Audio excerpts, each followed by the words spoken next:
السلام علیکم دوستو، یہ 1520 قبل مسیح کی بات ہے۔ مصر پر فرعون بادشاہ منفتح ثانی کی حکومت تھی۔ بعض نے اس کا نام منفتح بھی لکھا ہے۔ خدائی کا دعوے دار یہ بادشاہ بڑا ظالم و جابر تھا۔ اس نے بنی اسرائیل کو اپنا غلام بنا رکھا تھا، حالانکہ وہ حضرت یوسف علیہ السلام کے زمانے سے وہاں رہائش پذیر تھے۔ حضرت یوسف علیہ السلام نے اپنے والد حضرت یعقوب علیہ السلام اور اپنے بھائیوں کے لیے ایک قطع زمین اس وقت کے فرعون بادشاہ ریان بن ولید سے حاصل کیا تھا۔ حضرت یعقوب علیہ السلام کی یہی نسل بنی اسرائیل کہلائی، جو مصر میں خوب پھلی پھولی۔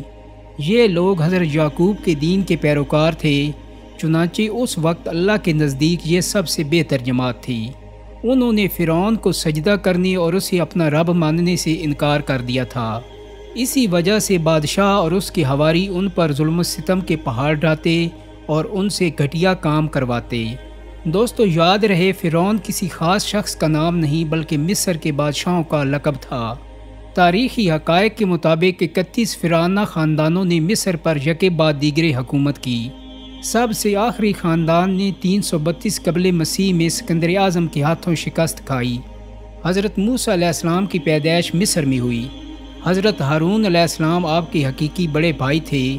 حضرت موسیٰ علیہ السلام کی دعا کی بدولت اللہ تعالیٰ نے انہیں بھی نبوت عطا فرمائی اور حضرت موسیٰ علیہ السلام کا مددگار بنایا۔ اللہ تبارک و تعالیٰ نے حضرت موسیٰ علیہ السلام کی حیات طیبہ کے واقعات قرآن کریم کی مختلف صورتوں میں بیان فرمائے ہیں، کہیں تفصیل سے اور کہیں اختصار کے ساتھ۔ حضرت ابن عباس رضی اللہ تعالیٰ عنہ اور حضرت ابن مسعود رضی اللہ تعالیٰ عنہ سے مروی ہے کہ فرعون نے خواب دیکھا تھا کہ گویا ایک آگ بیت المقدس کی طرف سے چلی آ رہی ہے، اور اس نے مصر کے گھروں اور تمام قبطیوں یعنی بنی اسرائیل کے مخالف فرعونیوں کے گروہ کو جلا ڈالا، لیکن بنی اسرائیل کو آنچ تک نہ آئی۔ فرعون نے بیدار ہونے کے بعد اپنے ملک کے تمام کہنوں، نجومیوں، جادوگروں اور دیگر ماہرین کو جمع کیا اور سب سے اس خواب کی تعبیر معلوم کی، جس پر انہوں نے جواب دیا، بنی اسرائیل میں ایک بچہ پیدا ہوگا اور اس کے ہاتھوں اہل مصر کی ہلاکت ہوگی۔ لہٰذا اس خواب کے بعد وہ مزید فکر مند ہو گیا اور اس نے حکم جاری کر دیا کہ بنی اسرائیل میں پیدا ہونے والے تمام لڑکے قتل کر دیے جائیں۔ اس حکم کے بعد فرعون کے حواریوں اور اس کی سپاہ نے ہر ممکن قدم اٹھا لیا کہ کوئی نومولود لڑکا زندہ نہ بچ پائے، لیکن اللہ کے فیصلے اٹل ہوتے ہیں۔ دیکھتے ہی دیکھتے بنی اسرائیل کے ہزاروں نومولود بچے ذبح کر دیے گئے، لیکن پھر ایک وقت وہ آیا کہ جب قبطی سرداروں نے فرعون سے کہا، اگر بنی اسرائیل کے لڑکوں کا اسی طرح قتل عام ہوتا رہا تو ہمیں آئندہ خدمتگار ملنا مشکل ہو جائیں گے، اور پھر ہمارے یہ کمتر، گھٹیا اور غلیظ کام کون کرے گا؟ اس پر فرعون نے حکم جاری کیا کہ 1 سال چھوڑ کر بچے قتل کیے جائیں۔ ان ہی حالات میں حضرت موسیٰ علیہ السلام پیدا ہوئے۔ نجومیوں نے فرعون کو اطلاع دی کہ بچہ پیدا ہو چکا ہے۔ اس اطلاع نے فرعون کو بدحواس کر دیا اور اس کی سپاہ نے گھر گھر تلاشی شروع کر دی۔ حضرت موسیٰ علیہ السلام کے بھائی حضرت ہارون علیہ السلام سال امان میں پیدا ہوئے تھے، جبکہ حضرت موسیٰ علیہ السلام قتل والے سال میں پیدا ہوئے، مگر اللہ نے ان کی حفاظت کا سامان اس طرح فرمایا کہ ان کی والدہ پر معمول کے مطابق حمل کے آثار ظاہر نہیں ہوئے، جس سے فرعون کی چھوڑی ہوئی دائیوں کی نگاہ میں نہ آئیں۔ یوں ولادت کا مرحلہ تو خاموشی سے گزر گیا اور حکومت کے علم میں نہ آ سکا، لیکن ولادت کے بعد بھی قتل کا اندیشہ موجود تھا۔ اللہ تعالیٰ نے اس کا حل بھی موسیٰ علیہ السلام کی والدہ کو سمجھا دیا، چنانچہ انہوں نے بچے کو صندوق میں لٹا کر دریائے نیل میں ڈال دیا۔ دوستو قرآن پاک میں ارشاد ہے، ہم نے موسیٰ کی ماں کو وحی کی کہ اسے دودھ پلاتی رہے، اور جب تجھے اس کی نسبت کوئی خوف معلوم ہو تو اسے دریا میں بہا دینا، اور کوئی ڈر، خوف یا رنج و غم نہ کرنا، ہم یقیناً اسے تیری طرف لوٹانے والے ہیں اور اسے اپنے پیغمبروں میں سے بنانے والے ہیں۔ علامہ طبری رحمۃ اللہ علیہ فرماتے ہیں کہ حضرت موسیٰ علیہ السلام کی والدہ نے 3 دن آپ کو دودھ پلایا اور چوتھے دن لکڑی کے صندوق میں رکھ کر دریا میں ڈال دیا، جبکہ بعض دیگر مفسرین نے دودھ پلانے کی مدت 3 ماہ بیان کی ہے۔ صندوق دریا میں بہتا ہوا فرعون کے محل کے پاس پہنچ گیا جو لب دریا تھا۔ فرعون کے نوکروں نے صندوق اٹھایا اور فرعون کی بیوی آسیہ کی خدمت میں پیش کر دیا۔ آسیہ بے اولاد تھی۔ انہوں نے جب صندوق میں ایک حسین و جمیل چاند جیسے بچے کو لیٹے دیکھا تو فریفتہ ہو گئیں۔ بے اختیار بچے کو گود میں اٹھایا اور جلدی سے فرعون کے پاس لے گئیں اور بولیں، یہ میری اور تمہاری دونوں کی آنکھوں کی ٹھنڈک ہے، اسے قتل نہ کرنا، شاید یہ ہمیں فائدہ پہنچائے یا ہم اسے اپنا بیٹا بنا لیں۔ اہلیہ کی شدید خواہش کے پیش نظر فرعون نے بادل ناخواستہ پرورش کی اجازت دے دی۔ ادھر حضرت موسیٰ علیہ السلام کی والدہ نے انہیں دریا کے سپرد تو کر دیا تھا، لیکن وہ بے قرار تھیں۔ چنانچہ انہوں نے حضرت موسیٰ علیہ السلام کی بہن مریم بنت عمران کو بھائی کی خبرگیری کے لیے بھیجا۔ مریم دور سے صندوق کو دیکھتے ہوئے دریا کے کنارے چلتی ہوئی فرعون کے محل تک پہنچ گئیں، جہاں فرعون کی بیوی دیگر عورتوں کے ساتھ بڑی دیر سے معصوم بچے کو دودھ پلانے کی کوششوں میں مصروف تھیں، لیکن کوئی آیا انہیں دودھ پلانے اور چپ کروانے میں کامیاب نہیں ہو رہی تھی۔ قرآن پاک میں ارشاد ہے، اور ہم نے پہلے ہی سے اس پر دائیوں کے دودھ حرام کر دیے تھے۔ جوں جوں وقت گزرتا جا رہا تھا، بھوکے بچے کی بے تابی دیکھ کر آسیہ کی بے چینی بڑھتی جا رہی تھی۔ حضرت موسیٰ علیہ السلام کی بہن مریم دروازے پر کھڑی یہ سب منظر دیکھ رہی تھیں۔ بلا آخر بول پڑیں، کیا میں تمہیں ایسا گھرانہ بتاؤں کہ جو تمہارے لیے اس بچے کو پالے اور اس کی خیرخواہی سے پرورش کریں؟ فرعون کی بیوی کی خواہش پر مریم جلدی سے جا کر اپنی والدہ کو محل میں لے آئیں، اور حضرت موسیٰ علیہ السلام نے فوری طور پر اپنی والدہ کی چھاتی سے لگ کر دودھ پی لیا۔ یوں اللہ نے آپ کی والدہ سے کیا ہوا وعدہ پورا کر دکھایا۔ ارشاد باری تعالیٰ ہے، تو ہم نے ان کو ان کی ماں کے پاس پہنچا دیا تاکہ اس کی آنکھیں ٹھنڈی ہوں اور وہ غم نہ کھائیں، اور جان لیں کہ اللہ کا وعدہ سچا ہے، لیکن اکثر لوگ نہیں جانتے۔ آسیہ نے حضرت موسیٰ علیہ السلام کی والدہ سے استدعا کی کہ وہ محل ہی میں رہنے لگیں اور اس بچے کی پرورش کریں، لیکن موسیٰ نے انکار کر دیا کہ میرے شوہر اور بچے پریشان ہوں گے۔ اس پر آسیہ بچہ انہیں دینے پر مجبور ہو گئی۔ پھر اس نے بچے کے لیے وظیفہ بھی مقرر کر دیا۔ یوں اللہ کی شان دیکھیے کہ جس بچے کے خوف سے فرعون نے ہزاروں بچے ذبح کروا دیے، وہ بچہ فرعون ہی کی زیر نگرانی اور سرکاری تحفظ میں پروان چڑھنے لگا۔ حضرت موسیٰ علیہ السلام رضاعت کی عمر تک اپنی والدہ کے پاس ہی پرورش پاتے رہے۔ پھر جب آپ کا دودھ چھڑوایا گیا تو والدہ نے آپ کو دوبارہ فرعون کی بیوی کے حوالے کر دیا۔ ایک روز کا ذکر ہے کہ آسیہ اور فرعون اپنے محل میں بیٹھے تھے۔ آسیہ نے حضرت موسیٰ علیہ السلام کو اٹھا کر فرعون کی گود میں بٹھا دیا۔ حضرت موسیٰ علیہ السلام نے فرعون کی گود میں بیٹھتے ہی اس کی داڑھی پکڑ لی اور پھر اس کے منہ پر تمانچہ رسید کر دیا۔ بعض روایات میں ہے کہ ان کے ہاتھ میں ایک چھڑی تھی جس سے وہ کھیر رہے تھے، وہ فرعون کے سر پر دے ماری۔ فرعون غصے میں آگ بگولا ہو گیا۔ وہ کہنے کی بچہ پیدا ہونے کی پیش گوئی پر پہلے ہی بڑا فکر مند تھا۔ کہنے لگا، مجھے لگتا ہے کہ یہی وہ بچہ ہے، اور اس نے بچے کے قتل کا حکم دے دیا۔ آسیہ یہ دیکھ کر سخت پریشان ہو گئی اور بولی، یہ معصوم بچہ ہے، اسے کسی چیز کی عقل نہیں، اس نے ایسا نادانی میں کیا ہے۔ بادشاہ سخت غصے میں تھا اور اسے بچے سے خوف آنے لگا تھا۔ بولا، میں اسے قتل کر کے رہوں گا۔ آسیہ نے کہا، اچھا آپ ذرا توقف کریں، اس کا امتحان لے لیتے ہیں، ابھی معلوم ہو جائے گا کہ اس نے یہ حرکت نادانی میں کی ہے یا جان بوجھ کر۔ یہ کہہ کر انہوں نے 2 تشت منگوائے، ایک میں دہکتے انگارے اور دوسرے میں سرخ یاقوت۔ پھر فرعون سے بولیں، دیکھیں اگر اس بچے میں عقل ہوئی تو یاقوت اٹھائے گا، ورنہ انگاروں کی طرف ہاتھ بڑھائے گا۔ دونوں تشت حضرت موسیٰ علیہ السلام کے سامنے رکھ دیے گئے۔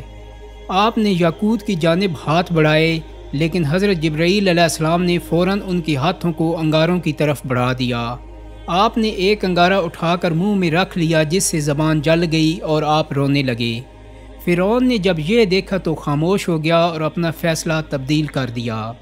دوستو، زبان کے جل جانے ہی کی وجہ سے حضرت موسیٰ علیہ السلام کی زبان میں لکنت پیدا ہو گئی تھی۔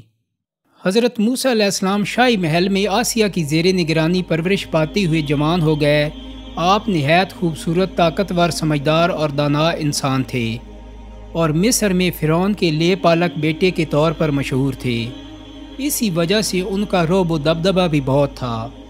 حضرت موسیٰ علیہ السلام کو اس بات کا علم تھا کہ وہ فرعونی نہیں بلکہ اسرائیلی ہیں، لہٰذا جب فرعون اس کے حواریوں اور سپاہ کی جانب سے اسرائیلیوں پر ظلم ڈھائے جاتے تو آپ کو بے حد دکھ ہوتا، اکثر اس ظلم کے خلاف آواز بھی بلند کرتے اور بے قصور اسرائیلیوں کی مدد بھی کرتے۔ ایک دن حضرت موسیٰ علیہ السلام محل سے نکل کر شہر کا گشت کر رہے تھے۔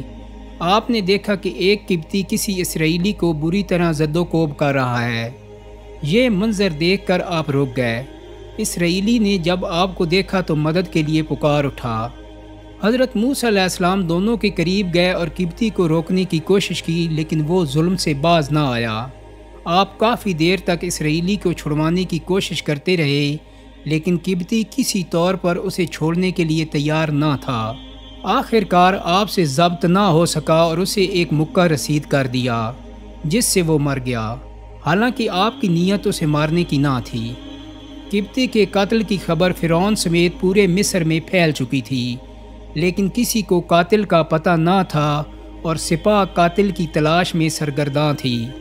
دوسرے دن حضرت موسیٰ علیہ السلام پھر گشت پر نکلے۔ خیال تھا کہ قبطی کے قتل کے رد عمل کا اندازہ ہو سکے۔ ابھی کچھ ہی دور گئے تھے کہ دیکھا وہی اسرائیلی کسی دوسرے قبطی سے جھگڑا کر رہا ہے۔ اس نے جب حضرت موسیٰ علیہ السلام کو دیکھا تو پھر مدد کے لیے پکارا۔ آپ نے فرمایا بے شک تو ہی صریح گمراہ شخص ہے، اور پھر قبطی کو چھڑوانے کے لیے آگے بڑھے۔ اسرائیلی نے سمجھا کہ یہ مجھ پر غصہ کر رہے ہیں اور آج مجھے مار ڈالیں گے، تو وہ فوراً چلا اٹھا، اے موسیٰ، جس طرح تم نے کل ایک قبطی کو مارا تھا آج مجھے قتل کرنا چاہتے ہو۔ قبطی نے جب یہ سنا تو فوراً فرعون کو خبر بھجوا دی، اور فرعون نے حضرت موسیٰ علیہ السلام کی گرفتاری کا حکم دے دیا۔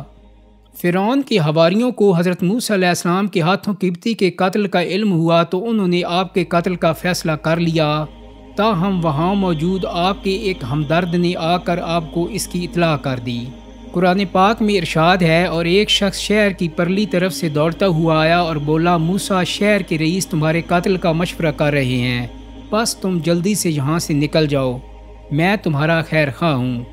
حضرت موسیٰ علیہ السلام وہاں سے نکل کھڑے ہوئے، کہنے لگے، اے پروردگار، مجھے ظالموں کے گروہ سے بچا لے۔ کہتے ہیں کہ حضرت موسیٰ علیہ السلام کو کوئی علم نہ تھا کہ کہاں جانا ہے، کیونکہ مصر چھوڑنے کا یہ حادثہ بالکل اچانک پیش آیا تھا۔ چنانچہ اللہ تعالیٰ نے ایک فرشتے کو گھوڑے پہ بھیجا جس نے راستے کی نشاندہی کی۔ آپ کئی روز کی مسافت طے کر کے ارض مدین پہنچے اور شہر کے کنارے ایک کنویں کے قریب درخت کے سائے میں بیٹھ گئے۔ اس وقت کنویں پر جانوروں کو پانی پلانے والوں کی بھیڑ تھی۔ آپ نے دیکھا کہ درخت کے پاس دو لڑکیاں بہت دیر سے اپنے جانور لیے کھڑی ہیں اور ان کی باری نہیں آتی۔ حضرت موسیٰ علیہ السلام کے پوچھنے پر انہوں نے بتایا کہ ہمارے گھر کوئی جوان نہیں ہے، والد بہت ضعیف ہیں۔ جب سب لوگ اپنے جانوروں کو پانی پلا کر چلے جائیں گے تو پھر ہم اپنے جانوروں کو پانی پلائیں گے۔ حضرت موسیٰ علیہ السلام یہ سن کر کھڑے ہو گئے۔ آپ جوان بھی تھے اور طاقتور بھی۔ آپ نے لڑکیوں کے مویشیوں کو پکڑا اور لوگوں کے بیچ میں سے راستہ بناتے ہوئے کنویں تک پہنچ گئے۔ کنویں سے پانی نکال کر سب مویشیوں کو سیر ہو کر پلایا اور واپس آ گئے۔ لڑکیوں نے آپ کا شکریہ ادا کیا اور گھر کی طرف چلی گئیں۔ مفسرین نے لکھا ہے کہ وہ حضرت شعیب علیہ السلام کی صاحبزادیاں تھیں۔ جب وہ وقت سے پہلے گھر پہنچ گئیں تو حضرت شعیب علیہ السلام کو تعجب ہوا اور جلد آنے کی وجہ دریافت کی، جس پر لڑکیوں نے پورا واقعہ بتایا۔ حضرت شعیب علیہ السلام خوش ہوئے اور فرمایا، جاؤ اور اللہ کے اس نیک اجنبی بندے کو میرے پاس لے آؤ۔ حضرت موسیٰ علیہ السلام ایک لمبا سفر طے کر کے مصر سے مدین پہنچے تھے۔ کچھ زیادہ راہ بھی ساتھ نہ تھا، جبکہ سفر کی تھکن اور بھوک سے نڈھال تھے۔ قرآن پاک میں ارشاد ہے، تھوڑی دیر میں ان میں سے ایک عورت شرم و حیا سے چلتی ہوئی ان کی طرف آئی اور کہنے لگی، تمہیں میرے والد بلاتے ہیں کہ تم نے جو ہمارے جانوروں کو پانی پلایا تھا اس کی اجرت دیں۔ جب وہ حضرت شعیب علیہ السلام کے پاس آئے اور ان سے اپنا سارا حال بیان کیا تو انہوں نے کہا، اب کچھ خوف نہ کرو، تم نے ظالم قوم سے نجات پا لی ہے۔ ایک لڑکی بولی، ابا جان، ان کو نوکر رکھ لیجئے، کیونکہ یہ بہتر نوکر ہے جو کہ توانا اور امانت دار ہے۔ انہوں نے موسیٰ علیہ السلام سے کہا، میں چاہتا ہوں کہ اپنی دو بیٹیوں میں سے ایک کو تم سے بیاہ دوں۔ اس شرط پر کہ تم 8 برس میری خدمت کرو، اور اگر 10 سال پورے کر دو تو وہ تمہاری طرف سے احسان ہے، اور میں تم پر تکلیف ڈالنا نہیں چاہتا۔ تم مجھے انشاءاللہ نیک لوگوں میں پاؤ گے۔ حضرت موسیٰ علیہ السلام نے اس شرط کو منظور کر لیا۔ قصہ مختصر، آپ کا حضرت شعیب کی ایک صاحبزادی سے نکاح ہو گیا۔ جب 10 سال مکمل ہو گئے تو آپ نے اپنی والدہ اور بہن بھائیوں سے ملنے کے لیے مصر جانے کا قصد فرمایا اور حضرت شعیب علیہ السلام سے رخصت چاہی۔ حضرت شعیب علیہ السلام نے اپنی صاحبزادی کے ساتھ کچھ مال مویشی اور زادے راہ دے کر رخصت کیا۔ راستے میں ملک شام کے بادشاہوں سے خطرہ تھا، اس لیے عام راستہ چھوڑ کر غیر معروف راستہ اختیار کیا۔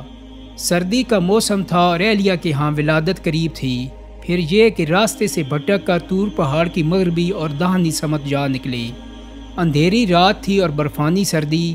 اس حال میں اہلیہ کو درد ذہ شروع ہو گیا۔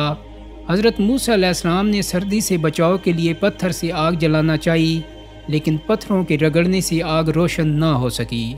پریشانی کی عالم میں ادھر ادھر نظریں دوڑائیں تو دور کوہ طور پر آگ نظر آئی۔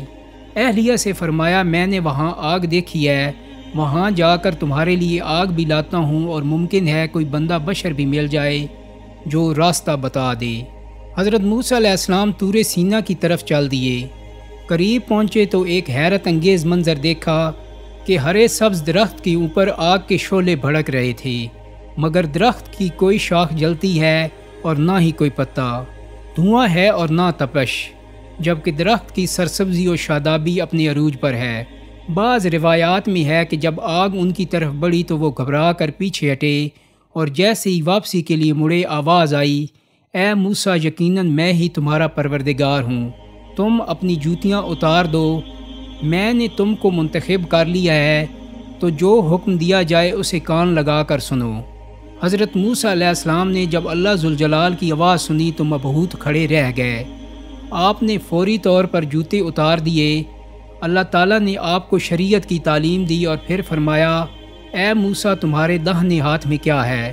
انہوں نے کہا کہ یہ میری لاٹھی ہے، اس سے میں ٹیک لگاتا ہوں، بکریوں کے لیے پتے جھاڑتا ہوں، اس میں میرے لیے اور بھی کئی فائدے ہیں۔ اللہ تعالیٰ نے فرمایا، موسیٰ، اسے اپنے ہاتھ سے نیچے پھینک دو۔ انہوں نے اسے پھینکا تو وہ سانپ بن کر دوڑنے لگی۔ اللہ تعالیٰ نے فرمایا، اسے پکڑ لو اور ڈرنا مت، ہم اسے ابھی اس کی پہلی حالت میں لوٹا دیں گے، اور اپنا ہاتھ اپنی بغل میں ڈال لو تو وہ سفید چمکتا ہوا نکلے گا بغیر کسی عیب اور بیماری کے۔ یہ دوسرا معجزہ ہے، یہ اس لیے کہ ہم تمہیں اپنی بڑی بڑی نشانیاں دکھانا چاہتے ہیں۔ اب تم فرعون کے پاس جاؤ، اس نے بڑی سرکشی مچا رکھی ہے۔ موسیٰ علیہ السلام نے کہا، اے میرے پروردگار، میرا سینہ کھول دے اور میرے کام کو آسان کر دے، اور میری زبان کی گرہ کھول دے، تاکہ وہ میری بات سمجھ سکیں، اور میرے گھر والوں میں سے ایک کو میرا وزیر مقرر فرما دے، یعنی میرے بھائی ہارون کو۔ تو اس سے میری کمر کس دے اور اس سے میرا شریک کار کر دے، تاکہ ہم دونوں باکثرت تیری تسبیح بیان کریں اور باکثرت تجھے یاد کریں۔ اللہ تبارک و تعالیٰ نے فرمایا، موسیٰ، تمہاری تمام دعائیں قبول کر لی گئی ہیں۔ حضرت موسیٰ علیہ السلام طور سینا سے لوٹے اور اپنی اہلیہ کو لے کر مصر روانہ ہو گئے۔ روایات میں ہے کہ اللہ تعالیٰ نے حضرت ہارون علیہ السلام کو نبوت کے منصب پر فائز فرما کر حضرت موسیٰ علیہ السلام کے مصر آنے کی خبر دے دی تھی۔ چنانچہ حضرت ہارون علیہ السلام نے آپ کا استقبال کیا اور گھر لے گئے۔ حضرت موسیٰ علیہ السلام 10 سال بعد گھر والوں سے ملے تھے۔ حکم الہی کی تکمیل کے لیے دوسرے ہی دن دونوں بھائی فرعون کے دربار میں پہنچ گئے۔ حضرت موسیٰ علیہ السلام نے فرعون سے فرمایا، اے فرعون، ہم رب العالمین کی طرف سے بھیجے گئے ہیں، تو ہمارے ساتھ بنی اسرائیل کو روانہ کر دے۔ فرعون نے کہا، اے موسیٰ، کیا تو نے میرے گھر پرورش نہیں پائی، اور کیا تو نے یہاں رہتے ہوئے قتل نہیں کیا تھا، اور تم تو ناشکرے معلوم ہوتے ہو۔ موسیٰ علیہ السلام نے کہا، ہاں، وہ حرکت مجھ سے ناگہاں سرزد ہو گئی تھی اور میں خطا کاروں میں تھا۔ جب مجھے تم سے ڈر لگا تو میں یہاں سے نکل گیا۔ پھر رب العالمین نے مجھے دانائی عطا فرمائی اور اپنا رسول بنایا۔ مجھ پر تیرا کیا یہی احسان ہے جو تو مجھے جتا رہا ہے، اور تو نے بنی اسرائیل کو غلام بنا رکھا ہے؟ فرعون نے کہا، رب العالمین کیا چیز ہے؟ حضرت موسیٰ علیہ السلام نے فرمایا وہ آسمان اور زمین اور جو کچھ ان دونوں میں ہے سب کا مالک ہے، بشرط یہ کہ تم لوگوں کو یقین ہو۔ فرعون نے اپنے اہلیوں موالیوں سے کہا کیا تم سن نہیں رہے؟ حضرت موسیٰ علیہ السلام نے فرمایا وہ تمہارے اور تمہارے اگلے باپ داداؤں کا پروردگار ہے۔ فرعون نے کہا لوگو تمہارا یہ رسول جو تمہاری طرف بھیجا گیا ہے یہ تو یقیناً دیوانہ ہے۔ فرعون نے کہا اگر تم نے میرے سوا کسی اور کو معبود بنایا تو میں تمہیں قید کر دوں گا۔ حضرت موسیٰ علیہ السلام نے کہا خواہ میں آپ کے پاس روشن چیز یعنی معجزہ لاؤں؟ فرعون نے کہا اگر سچی ہو تو لاؤ اور دکھاؤ۔ پس انہوں نے اپنی لاٹھی زمین پر ڈالی تو وہ اسی وقت اژدہا بن گئی، اور اپنا ہاتھ جو بغل سے نکالا تو وہ سفید چمکیلا نظر آنے لگا۔ یہ دیکھ کر فرعون اپنے آس پاس بیٹھے سرداروں سے کہنے لگا بھائی یہ کوئی بڑا جادوگر ہے، یہ تو چاہتا ہے کہ تمہیں اپنے جادو کے زور سے تمہارے ملک سے نکال دے، تو تمہاری کیا رائے ہے؟ ان سب نے کہا آپ اسے اور اس کے بھائی کو مہلت دیجئے اور تمام شہروں میں ہرکارے روانہ کر دیجئے جو آپ کے پاس ماہر جادوگروں کو جمع کر کے لے آئیں۔ فرعون نے حضرت موسیٰ علیہ السلام سے کہا کہ ہم بھی تمہارے مقابل ایسے ہی جادو لائیں گے، ہمارے اور اپنے درمیان ایک وقت مقرر کر لو کہ نہ تو ہم اس کے خلاف کریں اور نہ تم، اور یہ مقابلہ صاف میدان میں ہوگا۔ موسیٰ علیہ السلام نے کہا زینت اور جشن کے دن کا وعدہ ہے اور یہ کہ لوگ اس دن چاشت کے وقت اکٹھے ہو جائیں۔ جشن والے روز ہزاروں کی تعداد میں جادوگر میدان میں جمع کر لیے گئے۔ بادشاہ بھی اپنے مصاحبین کو لیے شاہانہ کروفر کے ساتھ تخت شاہی پر براجمان ہو گیا۔ میدان کے چاروں جانب لاکھوں انسانوں کا ٹھانٹھے مارتا سمندر تھا جو حق و باطل کے اس مارکے کو دیکھنے کے لیے جمع تھا۔ ایک طرف مصر کے چوٹی کے جادوگر اپنے جادوئی ساز و سامان کے ساتھ بڑے متکبرانہ انداز میں کھڑے خوش گپیوں میں مصروف تھے، تو دوسری طرف اللہ کے دو نیک بندے اور نبی حضرت موسیٰ علیہ السلام اور حضرت ہارون علیہ السلام کھڑے بارگاہ الہی میں دعا گو تھے۔ جادوگر بولے موسیٰ یا تو تم اپنی چیز ڈالو یا ہم اپنی چیزیں پہلے ڈالتے ہیں۔ موسیٰ علیہ السلام نے کہا پہلے تم اپنی چیزیں ڈالو۔ جب انہوں نے چیزیں ڈالیں تو ان کی رسیاں اور لاٹھیاں جادو کے زور سے دوڑتی ہوئی محسوس ہونے لگیں۔ اس وقت موسیٰ علیہ السلام کے دل میں خوف پیدا ہوا تو اللہ تعالیٰ نے وحی بھیجی، اے موسیٰ ڈرو نہیں، بلا شبہ تم ہی غالب آؤ گے، ذرا اپنا عصا زمین پر پھینکو اور پھر دیکھو۔ چنانچہ لاٹھی کا زمین پر پھینکنا تھا کہ وہ ایک بڑے خوفناک اژدہا میں تبدیل ہو گئی، اور جو کچھ جادوگروں نے بنایا تھا ان سب کو نگل لیا۔ یہ دیکھ کر جادوگر سجدے میں گر گئے اور پکار اٹھے ہم تمام جہان کے مالک پر ایمان لائے جو موسیٰ اور ہارون کا رب ہے۔ فرعون کے لیے یہ سب کچھ بڑا عجیب، نہایت حیرت انگیز اور بہت غمناک تھا۔ وہ جن جادوگروں کے ذریعے فتح اور غلبے کی آس لگائے بیٹھا تھا وہ سب نہ صرف مغلوب ہو گئے بلکہ موسیٰ علیہ السلام کے رب پر ایمان بھی لے آئے۔ فرعون نے غضبناک ہو کر کہا میری اجازت کے بغیر تم لوگ اس شخص پر ایمان لے آئے، یقیناً یہ تم سب سے بڑا جادوگر ہے، میں تم سب کے ہاتھ پاؤں کاٹ کر سولی پر لٹکا دوں گا۔ انہوں نے کہا کوئی حرج نہیں، ہم اپنے پروردگار کی طرف لوٹ جانے والے ہیں۔ دوستو روایت میں ہے کہ فرعون نے ان سب جادوگروں کے ہاتھ پاؤں کٹوا کر انہیں سولی پر لٹکا دیا۔ جادوگروں کی ایمان لانے اور انہیں بے دردی سے شہید کر دینے کے بعد بھی فرعون کی سرکشی اور بدعمالیاں جاری رہیں۔ مفسرین کے مطابق اس واقعہ کے بعد حضرت موسیٰ علیہ السلام مزید 20 برس مصر میں مقیم رہے اور لوگوں کو توحید کی دعوت دیتے رہے۔ مسلسل آزمائشوں اور مہلتوں کے بعد بھی جب ان میں کوئی احساس پیدا نہ ہوا تو آخری عذاب آ گیا کہ سب کے سب اپنے مکان زمینیں سامان چھوڑ کر موسیٰ علیہ السلام کے تعاقب میں نکلے اور بحیرہ احمر کا لقمہ بن گئے۔ دوستو امید کرتا ہوں کہ میری آج کی ویڈیو آپ کو پسند آئی ہوگی۔ اگر ویڈیو اچھی لگی ہے تو اس کو لائک اور شیئر کر دیں، میرے چینل کو سبسکرائب کرنے کے ساتھ ساتھ بیل آئیکن کو بھی کلک کر دیں تاکہ آپ کو میری آنے والی مزید ویڈیوز کے نوٹیفیکیشن ملتے رہیں۔ بہت جلدی ایک نئی ویڈیو کے ساتھ ملاقات ہوگی۔ اپنا بہت سارا خیال رکھیے گا۔ اللہ حافظ۔